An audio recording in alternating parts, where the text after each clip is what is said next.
இன்று நீதிமன்றத்தில் திராவிட முன்னேற்ற கழகத்தினுடைய அமைப்புச் செயலராக இருக்கக்கூடிய திரு RS பாரதி அவர்கள் ஜூன் மாதம் 23ஆம் தேதி நம்முடைய கள்ளக்குறிச்சியில இல்லீகல் ஹூச் டிராஜடி விஷச்சாராயம் கள்ளச்சாராயம் இதையெல்லாம் அருந்தி கிட்டத்தட்ட 65 பேர் இறந்திருக்கிறாங்க. 23/6/2024 RS பாரதி அவர்கள் ஒரு பத்திரிகையாளர் சந்திப்பில் என்ன சொன்னாங்கன்னா, இதற்கு காரணம் அண்ணாமலை, அதாவது நான் அண்ணாமலையினுடைய கான்ஸ்பிரசி, அதாவது கூட்டுச்சதி சதி செய்து எங்கேயோ ஒரு இடத்துல இருந்து கள்ளச்சாராயத்தை கொண்டு வந்து அதை கள்ளக்குறிச்சியில் நம்ம கொடுத்திருக்கோம், அதனால மக்கள் இறந்துட்டாங்க அப்படின்னு அமைப்பு செயலாளர் திரு RS பாரதி அவர்கள் சொன்னாங்க. அவர்கள் சொன்னது எனக்கு பெரிய ஒரு துக்கத்தை உண்டாக்கி இருக்கிறது. காரணம், தமிழகத்திலே ஒரு அரசியல் மாற்றம் வர வேண்டும் என்பதற்காக நாம் போராடி கொண்டிருக்கின்றோம். அரசியலுக்கு 3 ஆண்டு காலமாக யாரு மேலேயும் கூட இதுவரைக்கும் ஒரு டிஃபமேஷன் கேஸ் கொடுக்கல. எத்தனையோ பொய்ய பேசியிருக்கிறாங்க, எத்தனையோ அவதூறு பேசியிருக்கிறாங்க. எப்பொழுதும் கூட டிஃபமேஷன் கேஸ் கொடுக்காம 3 ஆண்டுகள் கழித்து எதற்கு கொடுக்க வேண்டும் என்றால், RS பாரதி அவருடைய பேச்சு எல்லையெல்லாம் தாண்டி சென்று விட்டது. எல்லையெல்லாம் தாண்டி ஒரு மனிதன், ஒரு சீனியராக இருக்கக்கூடிய ஒரு மனிதன் 80 வயசுக்கு மேல கிட்டத்தட்ட 60 ஆண்டு காலம் அரசியலை பார்த்திருக்கக்கூடிய RS பாரதி அவர்கள் திராவிட முன்னேற்ற கழகத்தினுடைய காலம் முடிந்துவிட்டது என்பதை முழுமையாக தெரிந்த பிறகு அவருடைய வாயில அந்த அவதூறு பேச்சுக்களும் பொய் பேச்சுக்களும் அதிகமா வர ஆரம்பிச்சிருக்கு.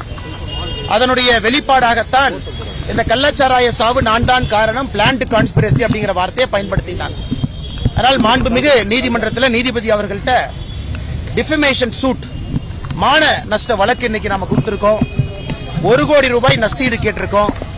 இந்த 1 கோடி ரூபாயும் RS பாரதி அவர்களிடமிருந்து பெற்று கள்ளக்குறிச்சியில குடியால் பாதிக்கப்பட்டவர்களுக்கு அவர்களுக்கு அங்கேயே ஒரு முகாம் அமைக்க போறோம். அதான் நம்முடைய நோக்கம். அதனால் இந்த கேஸை கம்பீரமா எடுத்து நடத்தணும் அப்படிங்கறத தெளிவா இருக்கும்.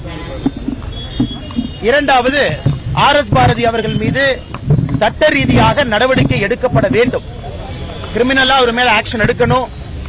அவர் பேசியிருக்கக்கூடிய அந்த தவறான வார்த்தைக்கு அவர் மீது சட்ட ரீதியான நடவடிக்கை நீதிமன்றம் எடுக்க வேண்டும் என்பதையும் வலியுறுத்தி மாண்புமிகு நீதிபதி அவங்ககிட்ட இன்னைக்கு கொடுத்திருக்கோம். இன்னி ப்ராசஸ் ஆரம்பிச்சிடும். இன்னி RS பாரதி அவர்களுக்கு போக வேண்டிய சம்மன் எல்லாமே ஆரம்பிச்சிடும். ஆனா இந்த கேஸை கடைசி வரை எடுத்துட்டு போய் இதிலே RS பாரதி அவர்களுக்கும் திராவிட முன்னேற்ற கழகத்துக்கு வேணா இத்தனை காலமா தமிழ்நாட்டில் யாராவது பேசுறாங்கன்னா திட்டி பேசி அரசியல் பண்ணிட்டு இருக்காங்க. பயந்து போய் சாமானிய மக்கள் திமுகவை யாரும் எதிர்ப்பது கிடையாது. நமக்கு எதுக்கு வம்புன்னு ஒதுங்கி போயிடுவாங்க. ஆனா இந்த விஷயத்துல திராவிட முன்னேற்ற கழகமாக இருக்கட்டும், RS பாரதியாக இருக்கட்டும், நிச்சயமாக நாங்கள் சிறைக்கு அனுப்பத்தான் போகின்றோம். அவர்களிலிருந்து வசூலிக்கப்படக்கூடிய அந்த மான நஷ்ட தொகையும் கூட கள்ளக்குறிச்சியிலே போதையால் பாதிக்கப்பட்டவர்களுக்கு ஒரு மறுவாழ்வு சிகிச்சை மையமாக அமைக்கவும் என்பதையும் கூட எங்களுடைய அபிடவிட்ல சொல்லியிருக்கோம். அப்புறம் கேஸ் நடக்கும். வருகின்ற காலத்தில் பத்திரிகை நண்பர்களுடன் சந்திக்கத்தான் போறோம். வேற ஏதாவது கேள்வி இருந்தா கேளுங்கன்னா பதில் சொல்றோம்.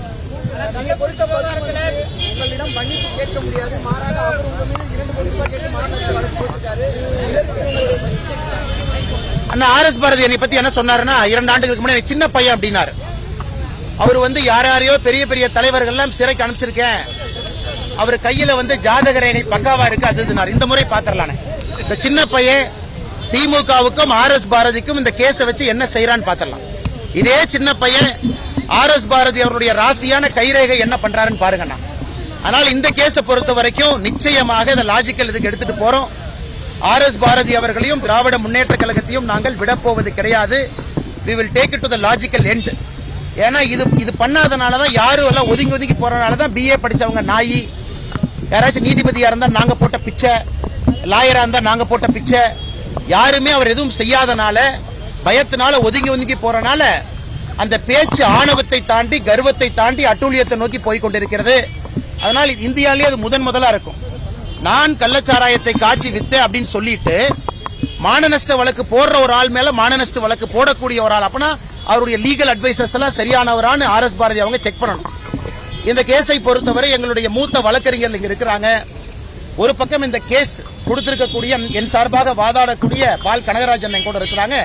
இன்னொரு பக்கம் பாரதிய ஜனதா கட்சியினுடைய மாநில வழக்கறிஞர் பிரிவினுடைய தலைவராக இருக்கக்கூடிய அண்ணன் வழங்காமுடி அவர்கள் என்னோட எல்லா வழக்கறிஞர் தோழல் இருக்கிறாங்க. அவங்க இதை பார்த்துக்குவாங்க. we will take it to the logical conclusion. அண்ணா ஐயா கொஞ்சம் சத்தமா சொல்லுங்க ஐயா. நடக்கக்கூடிய சம்பவங்களுக்கு சிபிஐ விசாரணை என்பது கேள்விக்குறியாயிட்டு வருது. குறிப்பா கள்ளக்குறிச்சி விவகாரத்திலையும் நம்ம சிபிஐ விசாரணை தேவைப்பட்டுச்சு. சமீபத்தில் ஆம்ஸ்டாங் கொலையிலையும் நம்ம எடுத்துருந்தோம்.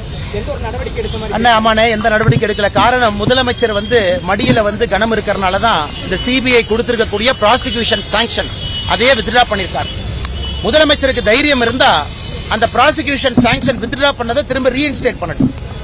இந்த முதலமைச்சர் அவர்களுக்கு தெரியும், ஒருக்கா சிபிஐ என்கொயரி ஆரம்பிச்சுட்டாங்கன்னா ஆளும் கட்சியினுடைய குடும்பத்துல பல பேர் உள்ள போக வேண்டி இருக்கும். பணப்பட்டுவாடா, பண கலெக்ஷன் எல்லாமே. அதனாலதான் விவரமா ப்ராசிக்யூஷன் சாங்ஷனை ஒரு பக்கம் வித்ட்ரா பண்ணிட்டு இன்னொரு பக்கம் நீங்களும் நானும் நேரடியாக சிபிஐக்கு போக முடியாத அளவுக்கு முதலமைச்சர் அவர்கள் முட்டுக்கட்டை போட்டிருக்காங்க. நாங்களும் எங்களால் முடிந்த அளவுக்கு national commission for scheduled caste, NHRC, நேற்று நம்முடைய அரசியல் தலைவர்கள் எல்லோரையும் பார்த்திருக்கோம். உள்துறை அமைச்சர் கடிதம் எழுதியிருக்கோம். இன்னொரு பக்கம் நீதிமன்றத்தில் கோர்ட் கேஸ் நடந்துகிட்டு இருக்கு, சிபிஐ என்கொயரிக்கு இதை மாற்றணும். அதனால் நிச்சயமாக நீதிமன்றம் செவி கொடுத்து இதை மாற்றுவார்கள் என்கிற நம்பிக்கை இருக்கு. ஏன்னா நீங்க போனா மட்டும்தான் இந்த கேஸ்ல கள்ளக்குறிச்சி கேஸை பொறுத்த வரைக்கும் தமிழ்நாட்டினுடைய முழு டாஸ்மாக் இன்வெஸ்டிகேட் பண்ணணும். யாரெல்லாம் சாராய ஆலை வைத்திருக்கிறாங்க, என்ன ப்ரொடியூஸ் பண்றாங்க, முறையான சரக்கா இல்ல இல்லீகல் சரக்கா, அது எப்படி உள்ள வருது, செகண்ட்ஸ்ல எவ்வளவு வருது, அதை தாண்டி கள்ளச்சாராயத்தை யாரு காய்ச்சறாங்க, இது எல்லாம் கூட ஒரு சிபிஐ வழக்கில் எல்லாம் தெரிஞ்சிடும். அதனால் திமுக பயப்படுகின்றது, கொடுப்பதற்கு தயாரா இல்லை. ஆம்ஸ்ட்ராங் அவர்களை பொறுத்தவரை திரும்ப திரும்ப நாங்கள் கேட்பது, பகுஜன் சமாஜ்வாடி கட்சி எங்கள் கூட்டத்தில் இருக்கக்கூடிய கட்சி இல்ல, நேரடி சித்தாந்தத்தில் இருக்கக்கூடிய கட்சி. மாயாவதி அவங்க கேட்கிறாங்க, அண்ணன் திருமாவளவன் அவர்கள் உண்மையான வழக்கறிஞர்களை, உண்மையான குற்றவாளிகளை கைது பண்ணலன்னு திருமாவளவன் அவங்க சொல்றாங்க. இதெல்லாம் தொடர்ந்து திராவிட முன்னேற்ற கழகத்தினுடைய கூட்டத்தில் இருக்கக்கூடிய கட்சிகள் எல்லாம் பேசும் பொழுது மற்ற எதிர்க்கட்சி நண்பர்களும் கேட்கிறாங்க சிபிஐ என்கொயரி வேணும். இதிலே முதலமைச்சர் முட்டுக்கட்டையாக இருப்பதற்கான மர்மம் என்ன, காரணம் என்ன அப்படிங்கறது அவர் தான் சொல்லணுங்க. மத்திய அரசை பொறுத்தவரை நாங்க அனுமதி வழங்காம இருப்போங்கண்ணா.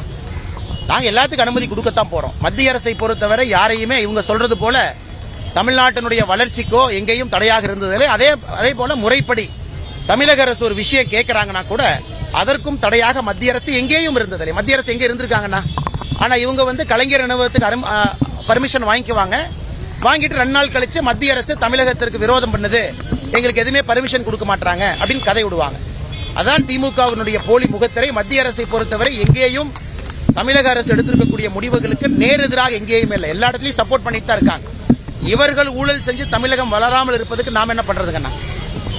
ஏங்கண்ணா வேறங்கண்ணா,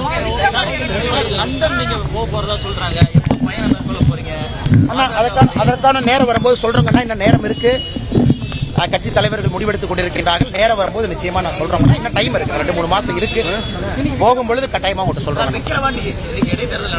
விக்கிரவாண்டியில் இருக்கக்கூடிய எல்லா அன்பு மக்களுக்கும் கூட எங்களுடைய வேண்டுகோள், எல்லாரும் வாக்களிங்க. அன்னைக்கு நான் ஒரு மாநில தலைவராக அது வாக்கு சேகரிக்க கூடாது, எல்லாரும் வாக்களியுங்க. உங்களுக்கு தெரியும், எல்லா அரசை பார்த்துட்டீங்க, 3 ஆண்டு காலம் அரசனுடைய ஆட்சியை பார்த்துக்கிட்டு இருக்கீங்க. நல்லவர்களுக்கு வாக்களியுங்க, ஒரு பெரிய மாற்றத்திற்கு வாக்களிங்க. விக்கிரவாண்டியில் இருக்கக்கூடிய எல்லா அன்பு சகோதரரும் நீங்க வாக்களிக்க வேண்டும், அதான் எங்களுடைய வேண்டுகோள். முதலமைச்சரை சந்திச்சாதான் மருமகனை சந்திச்சாரா? லீலா பேலஸ் யாரை சந்திச்சாருன்னு அந்த மர்மங்கள்லாம் வருகின்ற காலத்துல வெளியே வரும். முதலமைச்சரை சந்திப்பதை பொறுத்து எங்களுக்கு பிரச்சனை இல்லைன்னு. இன்னைக்கு திமுகவினுடைய பவர் சென்டர் மருமகன் கையிலையும் மகன் கையிலையும் இருக்கு. யார் வந்தாலும் கூட, அதானியா இருக்கட்டும், யார் வந்தாலும் கூட மகனையும் மருமகனையும் சந்திக்காம, குறிப்பாக மருமகனை சந்திக்காம தமிழ்நாட்டில் எதுவும் நடக்காது என்பதற்கு நேற்றும் ஒரு சான்று. இங்க இருக்கக்கூடிய சீஃப் செக்ரட்டரி தேவையில்லை, டிஜிபி தேவையில்லை, பிரின்சிபல் செக்ரட்டரி யாரும் தேவையில்லை. இவர்களுக்கு தேவையெல்லாம் power centre, extra power centre. அது நேற்று நடந்திருக்கக்கூடிய சந்திப்பும் கூட உதவும். இதைத்தான் நாங்க சொல்றோம், சூப்பர் சீஃப் மினிஸ்டர்னு சொல்லிக்கிட்டே இருக்கோம். முதலமைச்சரை தாண்டி 2 பேர் இன்னைக்கு சூப்பர் சீஃப் மினிஸ்டரா இருக்காங்க. அதுல முக்கியமானவர் மருமகனா இருக்காங்க. நேற்றைய சந்திப்பு அதற்கு ஒரு உதாரணம்.